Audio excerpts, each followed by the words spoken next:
Hebreus 11:6 diz: sem fé é impossível agradar a Deus. Vamos repetir isso em voz alta: sem fé é impossível agradar a Deus. Pois quem se aproxima de Deus tem que crer que Ele existe e que se torna o recompensador daqueles que o buscam. Algumas traduções dizem o galardoador, mas galardão e recompensa é o mesmo. Ele é o recompensador, Ele é aquele que galardoa os que o buscam, os que têm fé, os que exercitam a sua fé, os que escolhem a fé. Esse verso foi extraído de um capítulo de Hebreus, o capítulo 11, que é o capítulo na Bíblia que define a fé como o principal veículo de comunicação entre os homens e Deus. E esse versículo aqui garante recompensa. Declare em voz alta: recompensa. Recompensa para aquele que se mantém crendo. Agora, nem sempre é fácil se manter crendo. Nem sempre é simples proteger a fé.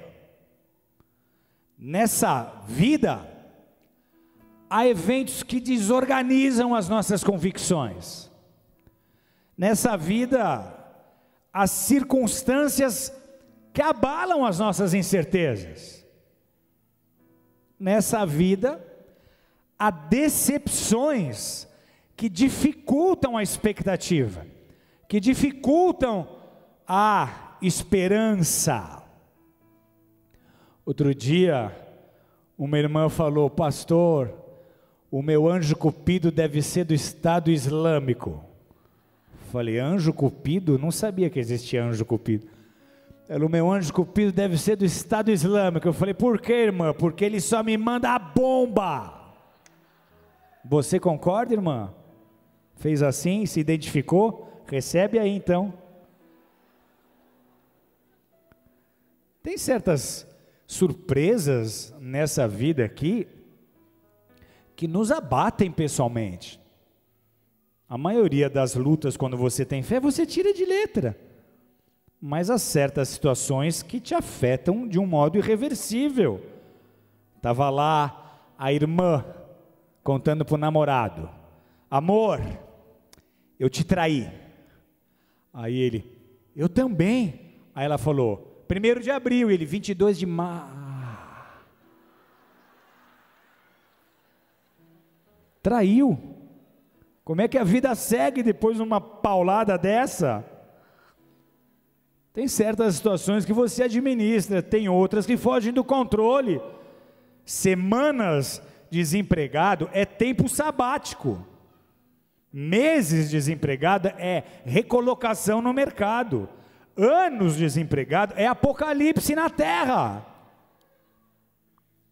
E tem certas situações que você não entende, porque você vê que é um bom profissional. Você fala: poxa, esse camarada aqui é um bom vendedor, se precisar ele vende até fósforo para o diabo. Não pegaram? Diabo, fósforo, inferno, fogo. Mas não é chamado nem para uma entrevista, nem para falar oi, nem numa seleção. Tem certas coisas que te fazem pensar: será que está valendo a pena crer? Será que a fé está fazendo alguma diferença?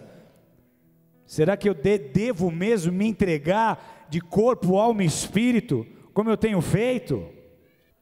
Quando se escolhe a fé, e você está aqui porque você escolheu a fé, amém? Você escolheu crer. Você já podia ter desistido, você escolheu crer. Quando se escolhe a fé, essa posição será atacada. Quando você diz sim, quando você assume a sua chamada, quando você assume a sua missão, a sua posição será atacada. E você precisa saber como se proteger e como reagir, para não desistir e não abrir mão do seu propósito. Se você crê nisso, aplauda forte a Jesus, que Ele é santo.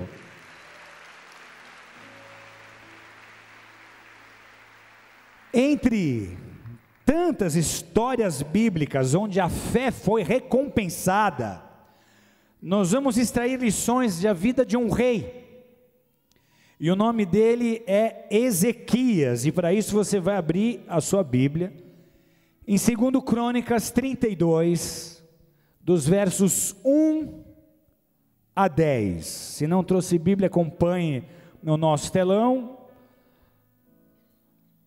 2 Crônicas 32, versos 1 até o 10, quem já achou, dá um glória. Antes de nós mergulharmos no texto, eu quero te dar um pano de fundo, quero falar sobre o cenário espiritual, político, quero te situar para que você absorva melhor o ensinamento. Nós vamos falar de Ezequias, não vamos falar da vida toda desse rei, ele foi um rei muito importante em Israel, mas ele viveu um momento específico que se tornou relevante demais na história. Ezequias foi o 13º rei de Judá. Para aqueles que não sabem, Israel, no determinado momento, depois do rei Salomão e do seu filho Roboão, ele se dividiu entre os reinos do sul e os reinos do norte. Reinos do sul, 2 tribos, reino do norte, 10 tribos. O reino do sul se manteve fiel a Deus, o reino do norte se corrompeu e começou a se misturar com outros deuses e outros povos. Então Ezequias foi o 13º rei de Judá, o reino do sul. Segundo a Bíblia, ele reinou por um período de quase 30 anos, 29 anos, ele era filho de Acás, porque numa monarquia o filho sempre assume a posição do pai. Acás, o pai de Ezequias, ele foi um rei perverso, ele fez o que era mal diante de Deus durante seu reinado. Agora Ezequias, ao contrário do seu pai, ele foi temente a Deus, e com 25 anos de idade, ele começa a reinar em Judá. E como um rei que fez o que era bom aos olhos de Deus, ele inicia uma reforma, ele tenta consertar tudo aquilo que estava torto, toda aquela idolatria promovida pelos reis que vieram antes dele, tudo aquilo que estava desalinhado ao propósito de Deus para a nação. Essa história aqui, ela é tão importante, que ela se repete em vários livros da Bíblia. 2 Reis conta essa história, capítulo 18 e 19, Isaías conta essa história, capítulo 9 e 10, Isaías 36 e 37 repete essa história, e 2 Crônicas 32 conta mais uma vez a mesma história. Então a Bíblia diz que Ezequias, lá em 2 Crônicas 29, no primeiro ano de seu reinado, ele reparou e purificou o templo, porque o templo estava destruído, ali se colocaram postes ídolos a outros deuses. Então ele vem e promove um conserto, ele purifica o templo, ele reforma, ele repara o templo. Os sacerdotes e os levitas não estavam cumprindo as suas funções, então ele reintegrou os sacerdotes e os levitas ao seu ministério, e principalmente ele restaurou a celebração da Páscoa, que era uma festa ordenada por Deus ao povo, para ser celebrada perpetuamente, e esse povo já não celebrava mais a Páscoa. Então ele celebra a Páscoa, que fala da vitória que Deus deu lá para Israel, quando as pragas vêm sobre o Egito, e a 10ª praga era a morte dos primogênitos, e a morte passa sobre aqueles que em obediência à palavra aplicaram o sangue do cordeiro nos umbrais da porta. Era uma memória que precisava ser relembrada todo ano, e essa festa já não era mais celebrada. Então ele restaura a celebração da Páscoa, que para nós é o sangue do cordeiro nos livrando da morte e de todo o pecado. Amém? Vamos aplaudir mais uma vez a ele. Então, entre as suas ações, ele combateu a idolatria, proibiu cultos a deuses pagãos, ele também determinou que fosse destruída a serpente de bronze, construída na época de Moisés. Talvez você lembre disso, quando o povo estava no deserto, eles são picados por víboras, e para salvar o povo do veneno, Deus orienta Moisés a construir uma serpente de bronze, e todo aquele que olhasse para essa serpente era curado, e era livre e liberto dos efeitos do veneno. Só que essa serpente acabou virando um ídolo, e as pessoas se prostravam diante dela, oravam para a serpente, e esse rei, Ezequias, chega e destrói a serpente. Ela não foi feita para ser adorada, não é o papel dela, então ele destrói, aquilo era só um objeto. Ele organizou então essa festa, essa Páscoa, toda a nação foi convidada, inclusive as nações do norte. Foi uma festa inesquecível, nada havia acontecido igual a isso desde os dias do rei Salomão. Foi uma celebração maravilhosa, a presença de Deus veio, o povo foi tocado por Deus, e aí no final dessa Páscoa, as pessoas sentiam-se induzidas a cortar os postes ídolos, a destroçar as colunas sagradas e a demolir os altos e os altares e os deuses falsos. E depois eles retornaram às suas cidades, decididos a andar com Deus e a servir ao Deus verdadeiro. Foi um avivamento em Israel nos dias de Ezequias. Só que nessa reforma, o que ele faz, além de romper com a idolatria aos falsos deuses? Ele rompeu um vínculo, uma aliança, que o seu pai havia feito com o rei da Síria. A Síria então era um império tremendamente poderoso, o seu governo se estendia do Iraque até o Egito, ou seja, todo o Oriente Médio, e esse pai de Ezequias, Acás, ele faz uma aliança com o rei, para que o rei da Síria o ajudasse contra os filisteus.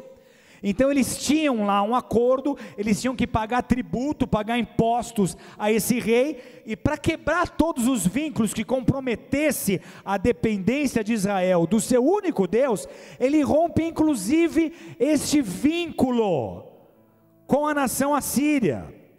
E aí o que acontece, amados? O que precisa ficar muito claro aqui para todos nós?